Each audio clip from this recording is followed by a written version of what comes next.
धीरेन्द्र एक 30-32 साल का अच्छा लड़का था, सांवले कद का, छोटी कद काठी का। इलाहाबाद के कीटगंज इलाके में एक कमरा लेकर के किराए का और रहता था। वो अपने क्षेत्र के लोगों के लिए लड़ाई लड़ता था और अच्छा जर्नलिस्ट था, उभरता हुआ जर्नलिस्ट था। वो जहाँ तक हो सकता था सबका जो है भला मदद यही करते थे। कभी वो किसी से कोई दुश्मनी या कोई बातचीत विवाद कभी उनका नहीं हुआ किसी से।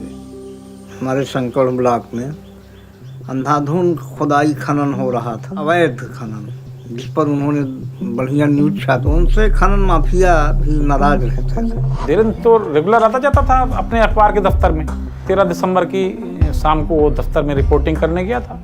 फिर दफ्तर के साथियों से बोल कर आया कि मुझे गांव जाना है और मैं कल नहीं आऊँगा। चाचा जी से वो पूछ के घर के लिए चले कि चाचा जी हम घर जा रहे हैं, कोई संदेशा हो तो बताइए। इतना कह के वहाँ से चले हैं 14 दिसंबर 2000 में। 15 तक नहीं आए तो 16 को चाचा हमारे पोस्ट ऑफिस वाले घर आए। चर्चा हुई तो उन्होंने कहा कि नहीं, वो तो 2 दिन पहले घर के लिए निकल चुके हैं। वहाँ जी आज अखबार में जो उनके साथी पत्रकार थे उनसे भी कह के आए थे कि हम 15 को आ जाएंगे। जब वहाँ नहीं गए तो शायद फ़ोन भी उनको करने लगे पत्रकार लोग, तो फ़ोन स्विच ऑफ जा रहा था। और जैसे जैसे टाइम बीत रहा था सब, तो हमारी घबराहट और बढ़ रही थी कि कहीं कोई अनहोनी न हो जाए धीरेन्द्र के साथ। इलाहाबाद जैसे बड़े शहर जब कुंभ मेला लगने जा रहा हो, पूरे शासन प्रशासन की आवाजाही हो, देश भर से दुनिया भर से लोग आ रहे हों, ऐसे बड़े शहर से एक अच्छे पत्रकार का गायब होना मामूली बात नहीं थी, बहुत बड़ी घटना थी। अब उत्तर प्रदेश में जुर्म का प्रसार और विस्तार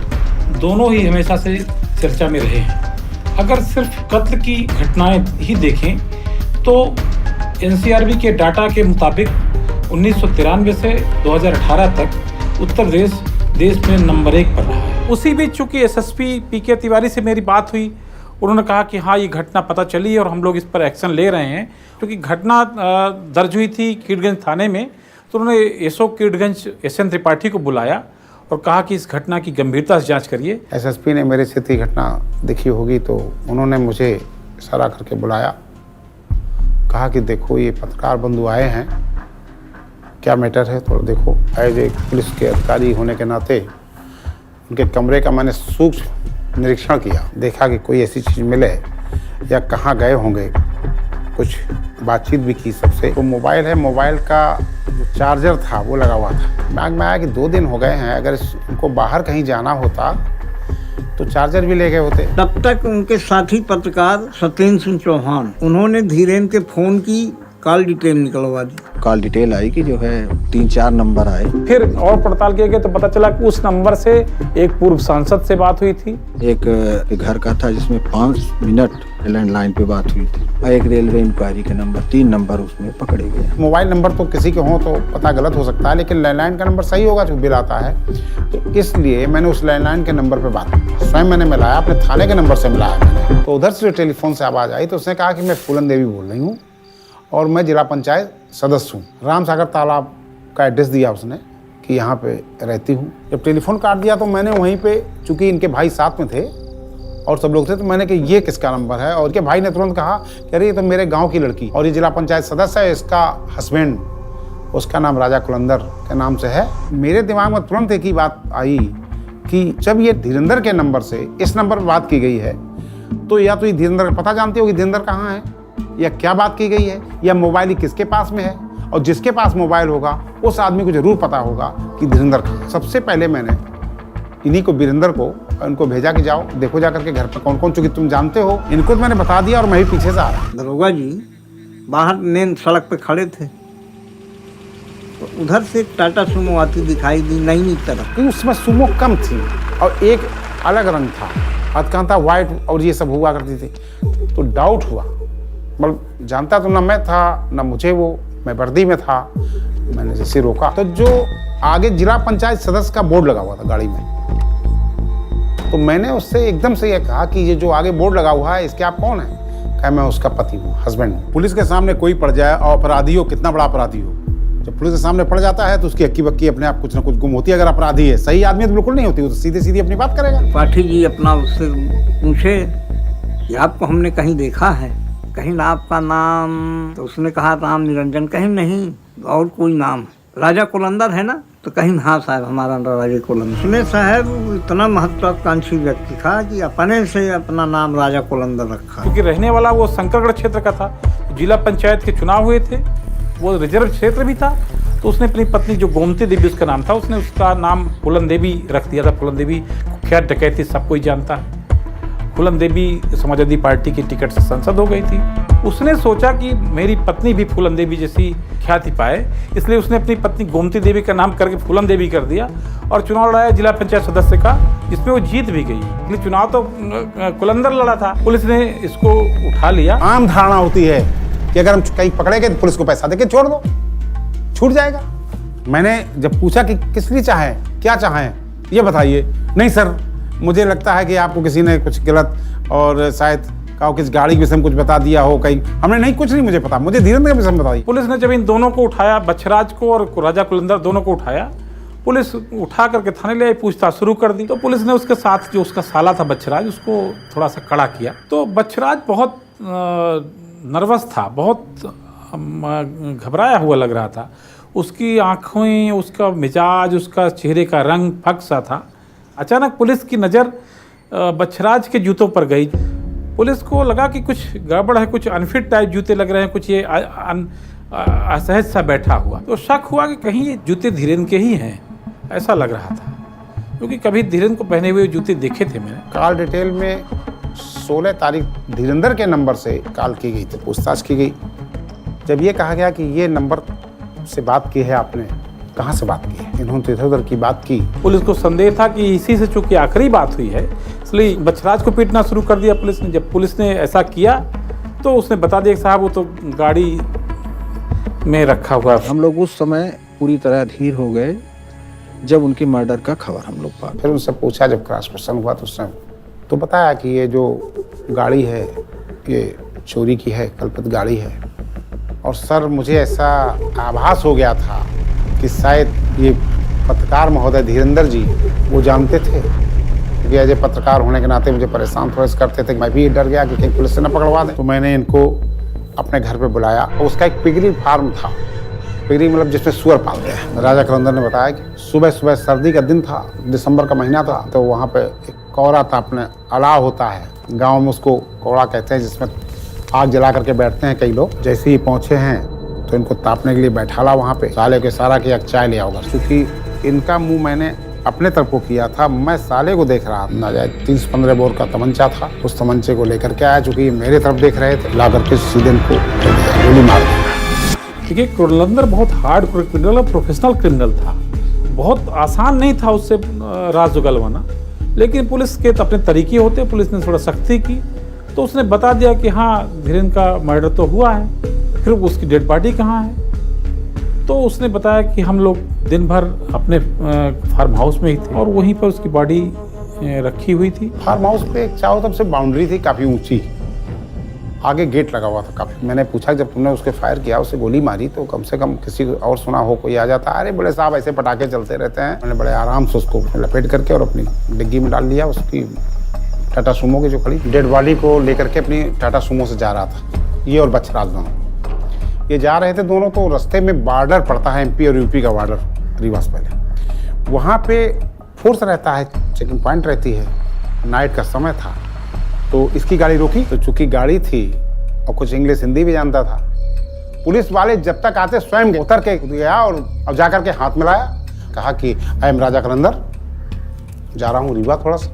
तो चूंकि मध्य प्रदेश में थोड़ा रजवाड़ा टाइप का रहा है, तो वो ये भी नहीं समझ पाया कि राजा कहाँ का है, राजा कुलंदर है। तो देखा गाड़ी लग्जरी है ही के, उनका ठीक हो गया तो चले गया। लेकिन डेड बॉडी उसी में पड़ी हुई थी गाड़ी के पीछे डिग्गी। और यहाँ से ले गए शंकरगढ़ के आगे रीवा जिले में ले गए और फिर उसके कपड़े उतारे। कपड़े उतारने के बाद सिर धड़ से अलग के, जैसे वो कटिंग कहता था, नग्न हालत में वहाँ डेड बॉडी डाल दी जिससे कोई पहचान न कर पाए। दूसरे दिन फिर राजा कुलंदर ने जहाँ लाश फेंकी थी वो सब बताया, वो जगह आइडेंटिफाई की। इसके बाद लेकर के जहाँ उन्होंने कपड़े फेंके थे वहाँ गए। सिर को रीवा से आगे पे एक बाण सागर तालाब पर पॉलीथिन में भर के उस तालाब में फेंके। तालाब में मछली पालन कुछ हुआ करता था, तो वहाँ पे वो चलती थी नाव, जाल डाला गया, तलाश किया गया तो सिर एक पॉलीथिन में मिल गया। तब फिर पत्रकारों ने कहा कि ले आइए सर को, हम लोग इलाहाबाद में विसर्जित करेंगे। राजा कुलंदर ने ये कहा, जब पूछे पुलिस वाले कि इनका मर्डर आपने क्यों किया, तो राजा कुलंदर बोला कि हमारी पत्नी से इनके नाजायज संबंध थे। हालांकि ये बात उसने गुमराह करने के नजरिए से कही थी कि धीरेन्द्र के चरित्र पर लांछन लगाया जा सके। कहीं तुम्हारे जो है पत्नी की उम्र और उनके पत्नी की उम्र और शकल देख के तो ये नहीं लगता। और असलियत बात यह है कि वो उसके घर कभी गए ही नहीं। लोगों में चर्चा का विषय बना कि इसकी पत्नी इसके गांव की रहने वाली है, वो भी उसी गांव के रहने वाले हैं। लोगों में एक चर्चा का विषय रहा, लेकिन उसने डायरेक्टली मुझे नहीं बताया। इसके विषय में उनको कुछ डाउट है और मुझे पत्रकार ब्लैकमेल करते थे। जैसा कि राजा कुलंदर ने आरोप लगाया कि उससे पैसे ले लिए थे, इसलिए मैंने उसको मारा, तो ये एक अपराधी की मानसिकता है। अपराधी के भीतर छुपा हुआ कोई डर रहा होगा जिसने उसको इस तरह से कहने के लिए मजबूर किया। नहीं, सच तो ये है कि वो धीरेन्द्र बड़ा स्वाभिमानी किस्म का पत्रकार था, वो पैसे नहीं मांग सकता। जब चुनाव हुए थे ग्राम प्रधानी के, तो उसके साले की पत्नी वहाँ से चुनाव लड़ रही थी राजा कुलंदर की।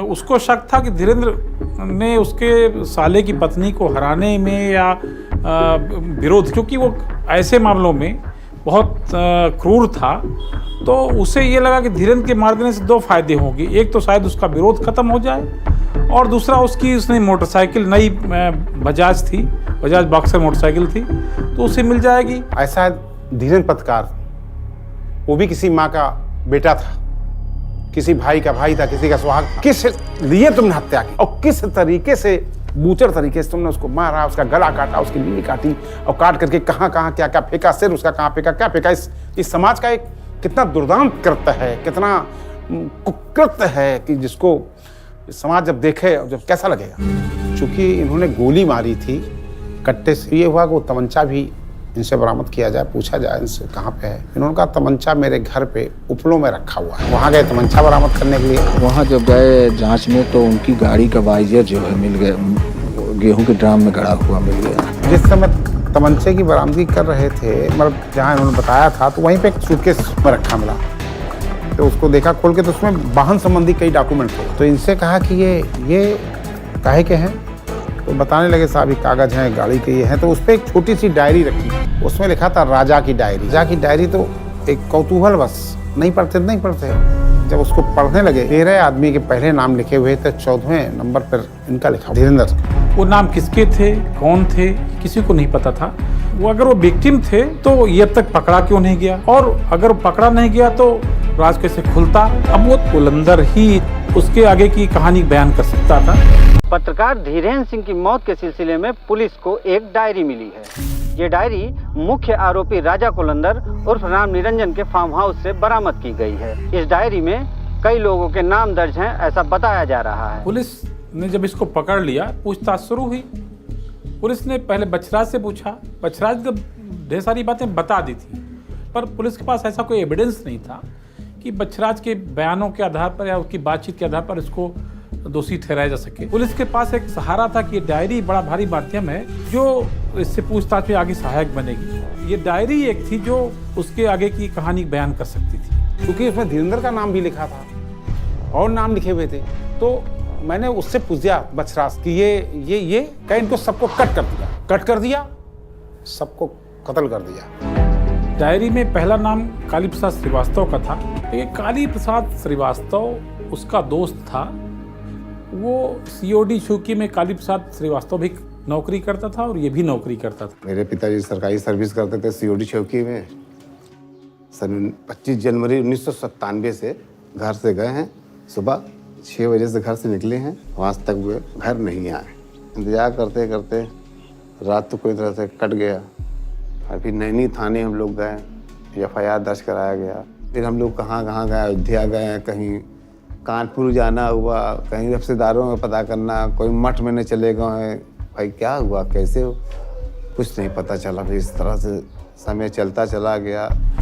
ऑफिस जाते जाते राजा कुलंदर नाम निरंजन भैया से दोस्ती हुई और कोई ऑफिस वाले कोई नहीं साथ दिया। इस चीज़ को हम कहते हैं, पर राजा कुलंदर ने सब अधिकारियों से मिलवाया भी, इनसे मिलिए, वो कागज पत्ता जो भी है वे सब कराता रहा। जैसा इसका कहना था राजा कुलंदर का कि काली प्रसाद श्रीवास्तव ने उससे 50,000 रुपये लिए थे, उनके साथ धोखा कर रहा था, पैसे वापस नहीं कर रहा था और उल्टे ये कहता कि लाला की खोपड़ी है, बहुत आसान नहीं पैसा ले लेना।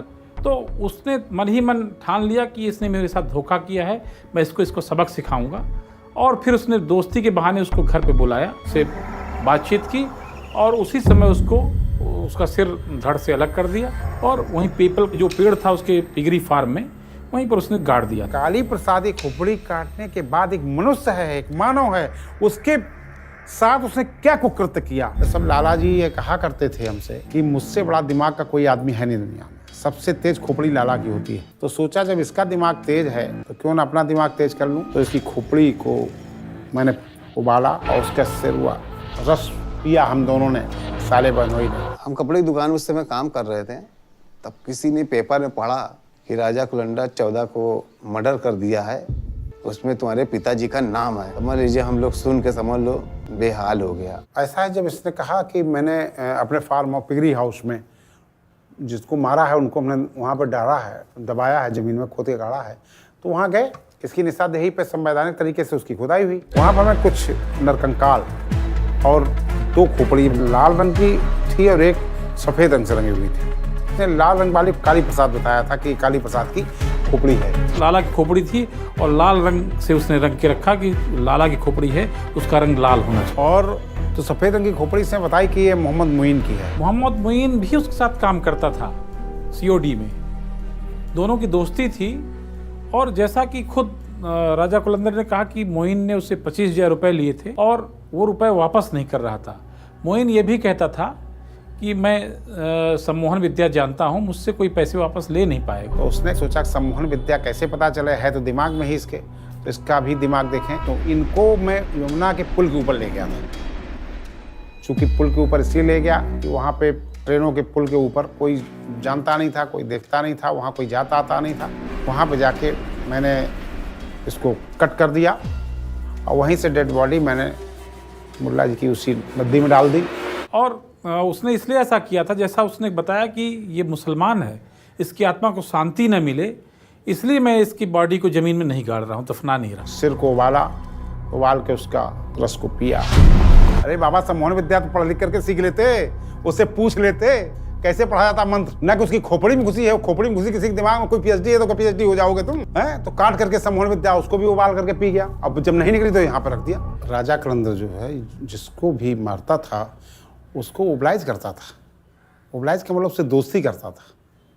कभी इसने डायरेक्टली किसी के साथ न फाइट किया, जितनी भी घटनाएं हुई सबको दोस्ती करके ही मारता था ये। अब ये लोगों ने मेरे पास एक हत्या लगाए नहीं, 14 खोल दिए।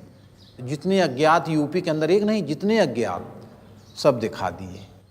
मैं तो कह रहा हूँ मैं निर्दोष हूँ, मैंने कोई पुलिस को बयान है न दिया। पुलिस अपने मनमानी ढंग से मार पीट के लिख रही है, लेकिन सुने कौन?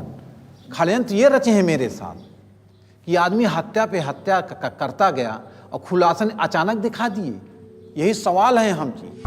हफ्तों से अदालत में चल रहे राजा कुलंदर के केस में कुछ नए पहलू सामने आ रहे हैं।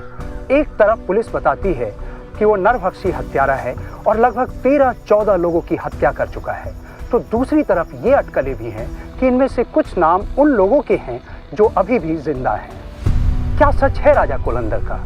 क्या उसकी चंगुल से कोई भी निकल पाया होगा? जिला पंचायत की संकर ब्लॉक में 2 सीटें थीं। एक सीट में हमारी मदर श्रीमती केसी देवी पटेल, जो इसमें सांसद हैं यहाँ की, वो उम्मीदवार थी और दूसरी सीट पे राजा कुलंदर की पत्नी फूलन देवी उम्मीदवार थी। वो सीट अनुसूचित जात महिला के लिए रिजर्व थी। फिर दोनों लोग चुनाव जीते भी। चुनाव जीतने के बाद जब हमारी मदर अध्यक्ष जिला पंचायत की कैंडिडेट हुई तो अध्यक्ष जिला पंचायत के चुनाव में सदस्य लोग उसके मतदाता होते हैं। इस नाते हमें उनसे मिलना पड़ा। संबंध तो था ही, परिचय था, उनसे पास जाना पड़ा कई बार। 6 अगस्त सन 2000 को अध्यक्ष का चुनाव होना था, तो 3 या 4 अगस्त को राजा कुलंदर का फ़ोन आया कि चुनाव को बहुत कम समय बचे हैं, आके मिल लीजिए, नहीं तो हम आपके साथ नहीं रहेंगे, आपको वोट नहीं देंगे। तो पिताजी बाहर थे, लौट के आए तकरीबन 8 साढ़े 8 के बीच में। उन्हें फिर कहीं जाना था, तो हम भी नया अति उत्साह में हमने कहा हम ही जाके मिल लें।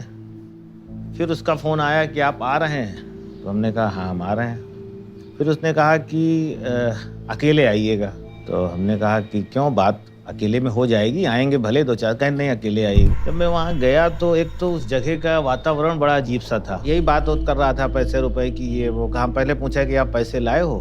कहा पैसा तो नहीं लाया, पैसा दे के हमें वोट नहीं लेना है, आप तो हमारे घर के हो, आपको मेरे साथ रहना चाहिए। तो उसने कहा पैसा तो आपकी जेब में समझ में आ रहा है। तो मैंने जीन्स का पैंट पहन के रखा हुआ था, जेब में थे पैसे, बस उस पर्पज से नहीं थे उसको देने के। मैंने कहा बात कर लेते हैं, रात ज़्यादा हो रही है, फिर आप अपना कहने पूजा कर लूँ। फिर उसके बाद बैठे रहे। जब इन्होंने पूजा का उपक्रम शुरू किया, तकरीबन 15 से 20 मिनट के बाद अजीब सी हरकतें करने लगे। गाड़ी इन्होंने जहाँ जो इनका स्थल था उससे तकरीबन 50 मीटर दूर इन्होंने गाड़ी खड़ी कराई थी। उसके बाद पूजा करते रहे। उसी बीच मुझे कुछ डर कहिए या कुछ अनहोनी की आशंका कहिए, मैं उठा और बिना इनको बताए चला आया। फिर बाद में जब ये घटना आई तो फिर मैं देखने गया जब वो स्थल, थोड़ी क्यूरियोसिटी थी। तो जब नर कंकाल और पार्ट्स मिलने शुरू हुए तो जिस जगह पे मैं बैठा था उसी के नीचे ही सब उनका ये सब उपक्रम संपन्न हुआ था। एक लाइन में कहें कि बाल बाल बचे ऐसा। हालांकि किसके मन में क्या है ये तो नहीं जान सकते, हो सकता है हमसे बात ही करना चाह रहा हो, लेकिन जो परिस्थितियाँ थी वहाँ पे, घर से वहाँ ले जाना, फिर वहाँ जाके ऐसी हरकतें करना, तो कई तरीके के संदेह मन में आते हैं कि इसके पीछे उसकी मनसा आखिर थी क्या, वहाँ ले क्यों गया मुझे। शुरू से यहाँ, जबकि मेरे मिसेस सुपारी वगैरह पान वगैरह खाती थी, मैंने कोई नशा नहीं। कभी कदा वैसे मछली वगैरह जैसे हो गया तो इसका बात है नहीं कोई, लेकिन मैं इसका एक आदी है नहीं रहा। मान लीजिए कि हमारे घर वाले मतलब इस्तेमाल करते भी थे, खाते थे, लेकिन मैं उस पर आदी नहीं था। अगर घर वाले बनाए हैं क्या नाम से मछली वगैरह, तो मान लीजिए हमारे लिए फिर दाल बना देंगे, समझे, जो भी है। भाई न्यायालय में जो कह सकता है कि मैंने कट किया, अदालत में उसने कहा कि मैंने कट किया, उबाल करके पिया, जब उसको रिमांड पे लिया था। उस समय जो मेरे जज साहब थे जिनकी कोर्ट में मेरा था ना, और जहाँ से मुझे रिमांड लेना था, जहाँ इसको पेश किया था, वो बाईकाश श्रीवास्तव थे। तो वो एकदम खुद भौचक्के थे और उन्होंने मुझे बुला करके और ये कहा कि त्रिपाठी किस नरपशाच को, इस राक्षस को तुमने पकड़ लिया है। पुलिस ने जब बच्छराज को और राजा कुलंदर को पकड़ा, पूछताछ की। पूछताछ के बाद पुलिस ने प्रेस कॉन्फ्रेंस रखी। पुलिस लाइन्स में प्रेस कॉन्फ्रेंस हुई थी, जिसमें प्रेस कॉन्फ्रेंस में हम लोग पहुँचे, पुलिस ऑफिसर्स मौजूद थे, राजा कुलंदर था और बगल में 2 खोपड़ियाँ रखी हुई थी। उसकी आँखों की जो भाव भंगिमा थी, जो उसका चेहरे में जो एक अलग किस्म का तनाव दिख रहा था, बहुत क्रूरता उसके चेहरे में झलक रही थी उस वक्त। सभी पत्रकार बंधुओं के सामने से अपने पूरी घटनाक्रम को सिलसिलेवार पूरा एक्सेप्ट करके बताया। जो डायरी में नाम अंकित थे उनके विषय में जब पूछा गया इससे, तो अपना इसने बताना चालू किया। धीरेन्द्र के विषय में पूरा बताया कि मैंने इस तरीके से इनको ओब्लाइज करने के लिए बुला लिया और करके इसको कट किया, गला काट के अलग रखा और उसमें सब गाड़ी में रख करके ले गए। मेरे ससुराल का था ना, तो मुझसे कभी भेंट भी नहीं, हमसे फ़ोन से बातचीत होती थी उससे। वो जब ये इलेक्शन जीते तो वही फ़ोन से होती थी कि हाँ कि अब वो ससुराल के नाते वो भी बेचारा वहाँ क्या नाम से वो साला ही लगता था। बल्कि आने बोले थे, लेकिन मेरे घर कभी नहीं आए, समझे ना, और हर चीज़ में मदद ही करते रहे मेरी। और मेरी जानकारी में ये पूरी बात तो नहीं है कि कुछ लोग जिंदा मिले थे या जिंदा क्या थे, लेकिन इसने जहाँ जहाँ बताया था वो आइडेंटिफाई हुआ था कि यहाँ डेड बॉडी पड़ी थी। अब वो कौन है कौन नहीं है, ये वहाँ के संबंधित थाने, संबंधित जहाँ की विवेचना है, वो लोग विवेचना करते थे, अपना वो पता लगाए होंगे क्या है क्या नहीं। एक मेरे पड़ोसी को लगा दिए मेरे ऊपर हत्या, तो मैं तो पड़ोसी को जानता हूँ कि ये साला जिंदा है। जब एक जिंदा हो सकता है और है नहीं जिंदा हो सकते हैं, तो भाई जब मान लीजिए मैंने 14 किया तो जो जिंदा है वो किसकी लाश थी? खोपड़ी सब ये गंगा जी किनारे से ला के लगा रहे हैं, बुनियाद खोन रहे हैं। और जिस खोपड़ी की उन्होंने चर्चित किया, श्रीवास्तव को लाला खोपड़ी साहब रंग दिया, तो जब ये पुलिस वाले, अरे साहब लाला खोपड़ी रंग दिया, साला इस तरह से सब बदमाश, रिमांड वगैरह मुझे कोई सुने नहीं, रख फेंक दे इसे। तो मैं क्या उम्मीद रखूँ? जो मेरा रक्षक है, मेरी वही मुंह जब मेरी ओर से मोड़ रहा है, किससे उम्मीद रखूं बताइए? केवल वर्चस्व कायम करने के लिए, बाहुबली बनने के लिए उसने इन घटनाओं को किया। शरीर में जितना सोच है, क्योंकि जात ऐसी है कुल ताकत अपने अंदर अर्जित करने के लिए किसी के हम कट कर दे रहे हैं और उसका हम सिर पी ले रहे हैं। भाई उससे पीने का मतलब एक तो जात कोल भील जो है पहले जंगलों में जो रहा करते, जब कुछ नहीं मिलता था मांस खाते थे। तो मेरी अपनी सोच है ये कि वो इसलिए अपने को बाहुबली बनने के लिए और सब करने के लिए ही सब कुछ करता था। मैं सबसे देखा, पुलिस तो मानव अधिकार का 1-2 दिन हनन करती है, मार के भेज देती है, लेकिन सारे न्यायालय मूल अधिकारों का हनन करती है, तारीख पे तारीख लगाती है। उसका भुक्तभोगी हम भी हूँ। 20 साल से जाता हूँ, दुराया जाता है, अमानी व्यवहार किया जाता है। कोई भी एप्लीकेशन दीजिए, ठीक से आदेश नहीं करते, किंतु परंतु करके इस तरह से गरीबों को न्याय पाना मुश्किल हो गया है। उसने हर तरह के लोगों को मारा था, उसने अपने साथ के लोगों को भी मारा था, लेकिन कहीं ना कहीं ऐसी बात थी, उसे लगता था कि अपर कास्ट के लोग उसे दबा रहे हैं, सामाजिक रूप से भी मजबूत हैं, आर्थिक रूप से भी मजबूत हैं, तो मुझे भी बड़ा आदमी बनना चाहिए। उसके लिए कहीं ना कहीं तो मन में उसके द्वेष भावना थी ही अपर कास्ट के लिए, इसीलिए वो जो हत्याएं ज़्यादातर की हैं उसने अपर कास्ट के लोगों की ही हत्याएं की। राजा कलंदर से जब मैंने पूछा तो उन्होंने बताया कि मैं चित्रकूट गया हुआ था, वहाँ पे कमांडर जीप थी, उसका ड्राइवर था वो ब्राह्मण था। कि लोग कहते हैं ब्राह्मण ज़्यादा खाना खाते हैं, तो ब्राह्मण खाना ज़्यादा खाते थे, इनकी आंत बड़ी होगी। तो मैंने वहाँ से चित्रकूट से मैं वो जीप ले आया। मैंने ब्राह्मण को पहले जिंदा ही पिगरी फार्म में अपने बांध के और उसका पेट फाड़ा, उसकी आंत निकाली, आंत को देखा, और जो दूसरा व्यक्ति था इस जात का था, इसमें ध्यान नहीं, उसको भी फाड़ के उसकी आंत को निकाला और उसको नापा तो 1 से 30। तो मैंने अपने पिगरी फार्म में ही दोनों को दफन कर दिया है। बल्कि सर ब्राह्मण जिस जगह गाड़ा है वहाँ मैंने एक छोटा सा पीपल का पेड़ लगा दिया है, और मैं अगरबत्ती लगाता हूँ कि ब्रह्म देवता मुझे परेशान न करना। देखिए, जो राजा कुलंदर है उसके दिमाग में कहीं बड़ा बनने की एक तमन्ना थी, नेता बनना चाह रहा था, जैसा कि उसने खुद अपने बयान में कबूल किया पुलिस से। जब मैं इसको रिमांड पे लिया था, इसके साथ चलता था, इससे पूछा कि ऐसा क्यों कर रहे हो, वो एक हंस के उसने इस तरीके से कहा कि वो मेरे क्षेत्र का बाहुबली सांसद अतीक विधायक था, का ज़्यादा वो है, मैं चुनाव इसके सामने लड़ूंगा, और जब मैं भी इतना वर्चस्व वाला हो जाऊंगा तो ये सब पीछे डरेंगे। मेरे साले प्रधानी इलेक्शन जीते, मेरी पत्नी जिला पंचायत सदस्य चुनाव जीते, मेरे एक भतीजा ग्राम सदस्य का जीते, मेरी साली बीडीसी जीती, ब्लॉक प्रमुख हुई, मेरी एमएलए की तैयारी थी 2001, तो नेतों में खड़बड़ मच गई। तो इसलिए ये लोग षड्यंत्र करके राजनीति में है न आते तो ये कुछ न होता, समझे ना। कुलंदर जिस क्षेत्र का रहने वाला था, शंकरगढ़ एरिया में, वो कोल बहुल्य क्षेत्र है, और वो कोलों में अपना प्रभुत्व बनाए रखना चाहता था ताकि उसे सम्मान मिले, उसे एक राजनीतिक मुकाम मिले, ताकि वो और मजबूत होकर ऊपर सत्ता में बैठे राजा बन जाए।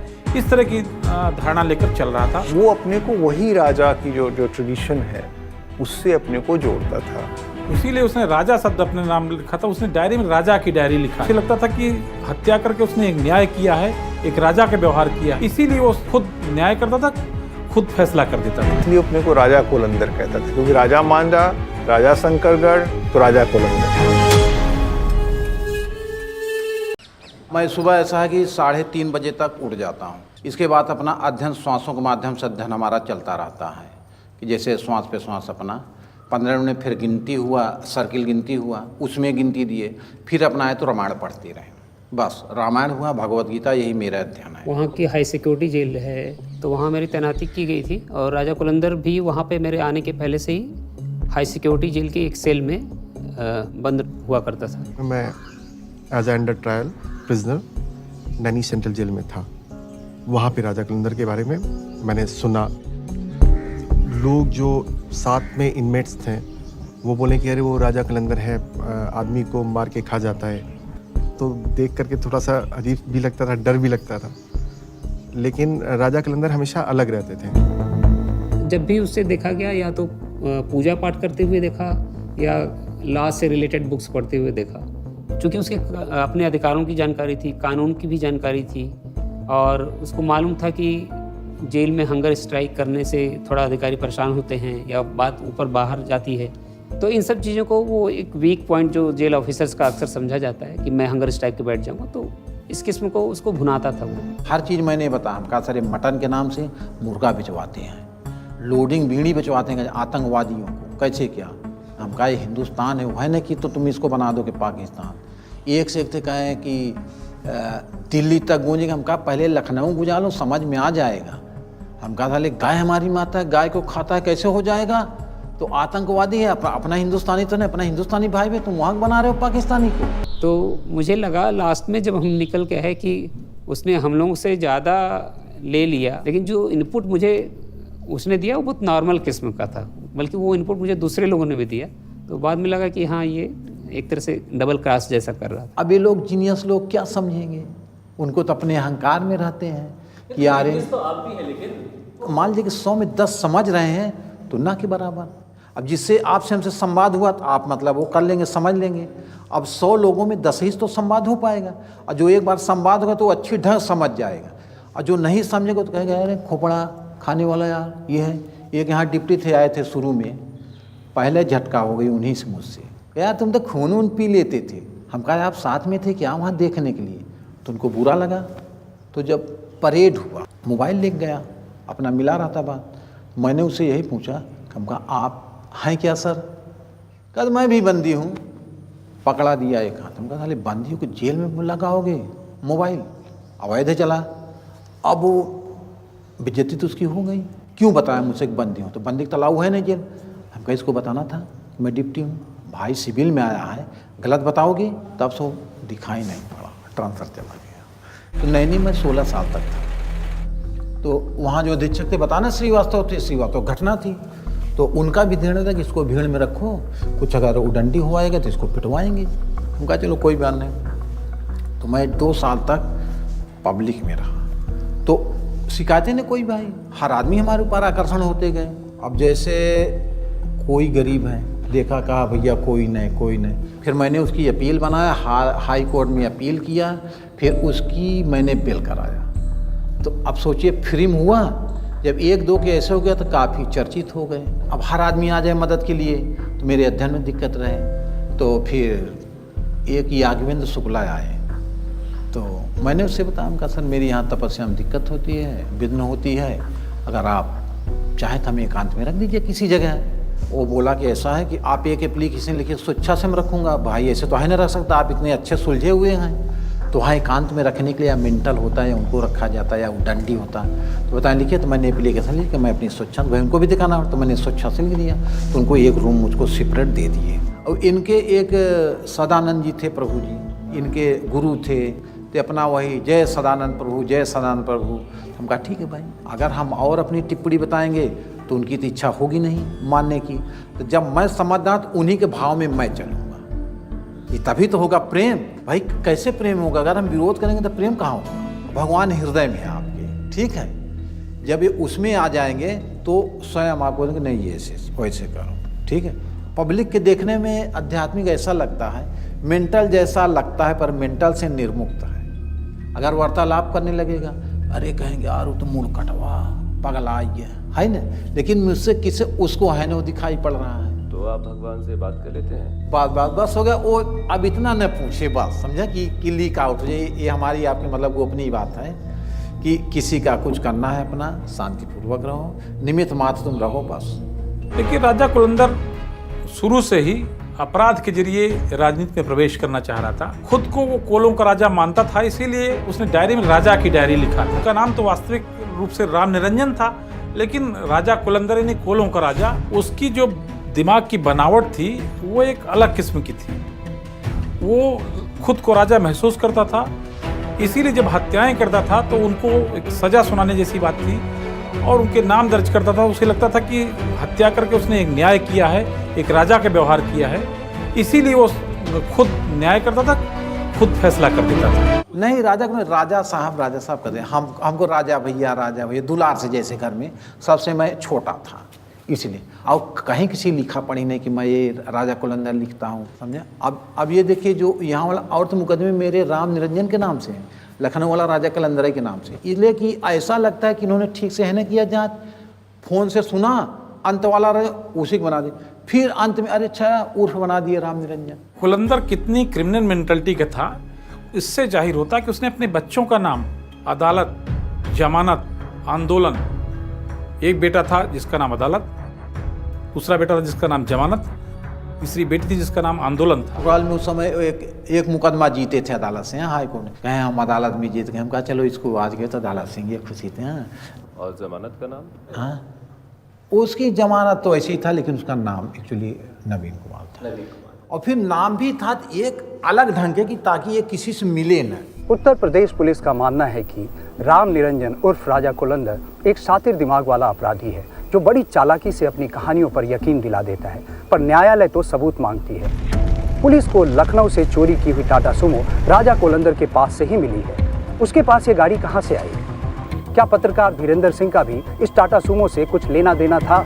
मेरे गाड़ी कुछ नहीं थी, स्कूटर एक सांसद का जो था टाटा सुमो, उसी से हम लोग सब प्रचार करते थे, आते थे। चित्रकूट का एक दिखा रहे हैं कि जीप लाए थे। अब ये जीप हमारे विजय बहादुर सिंह एक थे, वो जीप बेचारे रिटायर हुए, जीप लिए थे तो सवारी और ढोटे थे, कभी कभी ला के अपना रोक लेते थे, तो उसको हम भी इस्तेमाल कर लेते थे। इस्तेमाल लेके अपना यार कुछ लगा काम चुनावी क्षेत्र में अपना कर लेते थे।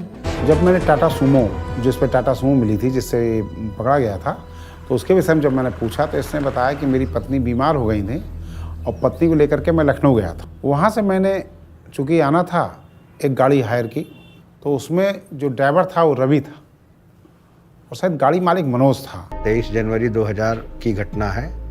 कुछ लोगों ने पैसेंजर्स बता कर के और पेशेंट बता करके उन्होंने इलाहाबाद के लिए गाड़ी को बुक किया। हमारा आवास चूँकि लखनऊ इलाहाबाद हाईवे पर ही पड़ता है, तो 5 से 6 के बीच में गाड़ी हमारे घर पे आकर के खड़ी होती है। हमें ऐसा लगा कि कुछ शायद नॉर्मल पेशेंट हैं, तो हमने उन सब लोगों को चाय वगैरह पिलवाई और तब तक ये लोग अपना ड्रेस वगैरह चेंज करके आए और शाम को 6 बजे के आसपास गाड़ी हमारी इलाहाबाद के लिए निकली।